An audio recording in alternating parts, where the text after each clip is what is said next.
Hello friends, स्वागत है आपका हमारे यूट्यूब चैनल एग्ज़ाम क्रैकर में। फ्रेंड्स, हम इस चैनल पे आपके लिए इग्नू के डिफरेंट कोर्सेज़ की एक सीरीज़ लेकर के आए हैं, जिसमें आज जो कोर्स हम कवर कर रहे हैं वो है बीएससी जनरल प्रोग्राम का सब्जेक्ट केमिस्ट्री। तो चलिए शुरू करते हैं। तो अभी तक हमने 5 टॉपिक्स कवर किए हैं जो बेसिकली थ्योरी बेस्ड टॉपिक्स थे। अगले अब 6th, 7th और 8th जो अगले 3 टॉपिक हम करेंगे वो न्यूमेरिकल बेस्ड होंगे। न्यूमेरिकल्स का नाम सुन के कई बार बच्चे परेशान हो जाते हैं कि केमिस्ट्री में न्यूमेरिकल्स, या छोड़ देते हैं चलो। पर अगर आपने न्यूमेरिकल्स छोड़े तो आप एक बात समझ लीजिए कि आपने सीधा सीधा इस 25 नंबर के क्वेश्चन पेपर में 8 से 10 नंबर छोड़ दिए, क्योंकि न्यूमेरिकल्स 8 से 10 नंबर के आपके इस पेपर में आते हैं। और इसलिए अगले 3 जो टॉपिक्स हैं जो मैं आपके लिए लेके आया हूँ, इसमें 6th, 7th और 8th ये 3 टॉपिक के न्यूमेरिकल अगर आप कर लें तो आपके 8 से 10 नंबर इजीली हो जाएंगे। और एक बात ये भी है कि केमिस्ट्री के जो न्यूमेरिकल्स हैं कंपेयर टू फिज़िक्स या मैथ्स इतने कॉम्प्लिकेटेड नहीं होते, बहुत सिंपल है। अगर आपको फार्मूला पता है तो सीधा सीधा फॉर्मूले में वैल्यू डाल देनी होती है और आपका आंसर आपको मिल जाता है। थोड़ा SI यूनिट्स का ध्यान रखना पड़ता है कि यूनिट्स सही रहें।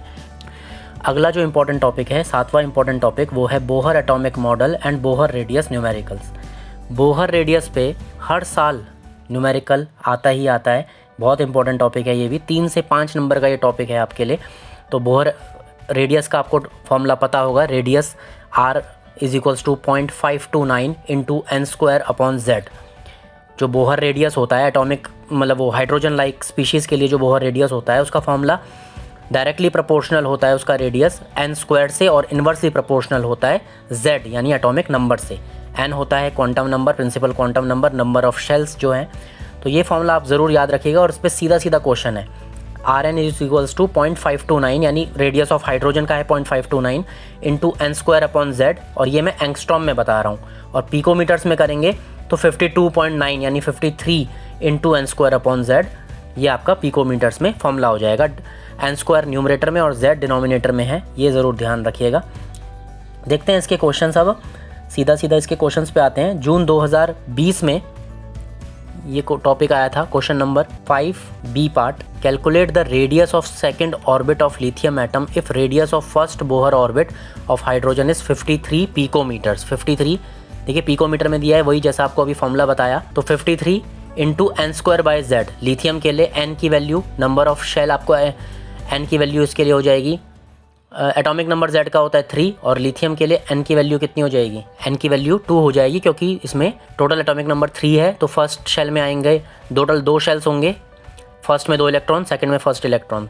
तो इंटू n²/z करेंगे तो 2 का स्क्वायर दैट इज़ 4/3। z की वैल्यू 3 है, डिनोमिनेटर में 3 और न्यूमरेटर में 4। तो इस वैल्यू को 4/3 से मल्टीप्लाई करके आपको आंसर मिल जाएगा। सिंपल टॉपिक है और 2 नंबर आपको सीधा इस टॉपिक से मिल गया। ऐसे ही अगला हम देखते हैं इस टॉपिक में। दिसंबर 2018 में ये क्वेश्चन पूछा गया था। क्वेश्चन नंबर 5 का B part. Right postulates of Bohr atomic model. Bohr atomic model मैंने आपको बताया। इसके पोस्टुलेट्स में मेन क्या है कि electron moves around the nucleus, positively charge nucleus, in circular orbit, जिसको हम स्टेशनरी स्टेट बोलते हैं, कि जब इलेक्ट्रॉन न्यूक्लियस के अराउंड घूमता है तो वो ना एनर्जी लूज़ करता है ना गेन करता है, उसकी एनर्जी कांस्टेंट होती है, इसलिए उसे स्टेशनरी स्टेट कहते हैं। सेकंड पोस्टुलेट था कि एंगुलर मोमेंटम जो है L, वो इंटीग्रल मल्टीपल होता है h/2π का। तो L = NH/2π, ये फॉर्मूला आपको मिल जाएगा। और L जो है एंगुलर मोमेंटम, वो mvr भी होता है। तो इस सेकंड पोस्टुलेट्स में होता है कि एंगुलर मोमेंटम जो है इलेक्ट्रॉन का वो क्वांटाइज्ड रहता है।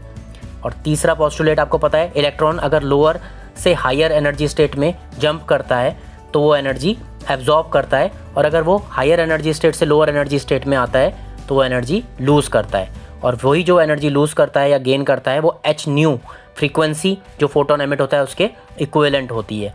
En higher energy E2 - E1 जो है वो hν के बराबर होता है। तो ये आपके 3 पोस्टुलेट्स हैं बोहर के। इस पर ये देखिए क्वेश्चन है। और सेकंड पार्ट इसका, calculate the radius of third orbit in hydrogen. Third orbit मतलब n की वैल्यू 3 हो गई, तो n की वैल्यू 3 का इंटू n²/z था, और हाइड्रोजन के लिए z की वैल्यू 1 होगी। तो सीधा आपको 0.529 में जो फॉर्मूला आपको बताया था, या फिर 52.9 कर सकते हैं पिकोमीटर्स में, इंटू n²/z। तो n की वैल्यू 3 लेंगे और z की वैल्यू 1, 3 का स्क्वायर 9, तो 9 से मल्टीप्लाई करके आंसर हो जाएगा। ये सीधा सीधा 5 नंबर का क्वेश्चन देखिए आपको बोहर के टॉपिक से मिला है। तो इसी तरीके से इस क्वेश्चन की वेटेज देखिए, जून 2020 में भी ये क्वेश्चन पूछा गया था, जो आपको बताया 2.5 मार्क्स का था, 2.5 नंबर का, और दिसंबर 2018 में, जून 2019 में भी पूछा गया ये क्वेश्चन नंबर 5 का B part. Using Bohr atomic model derive the expression for calculating the radius of He+ ion, इसके लिए भी आप निकाल सकते हैं। तो आप देख रहे हैं ये सीधा सीधा 5 मार्क्स का क्वेश्चन था, तो एक पार्ट इसका 2.5 2.5 नंबर का हो गया, तो 3 से 5 नंबर आपके इस टॉपिक से कवर हो जाएंगे। आपको अगर ये वीडियो यूज़फुल लगा हो तो वीडियो को लाइक कीजिएगा और अपने दोस्तों के साथ, साथियों के साथ ज़्यादा से ज़्यादा शेयर कीजिएगा और हमारे चैनल को सब्सक्राइब ज़रूर कीजिएगा।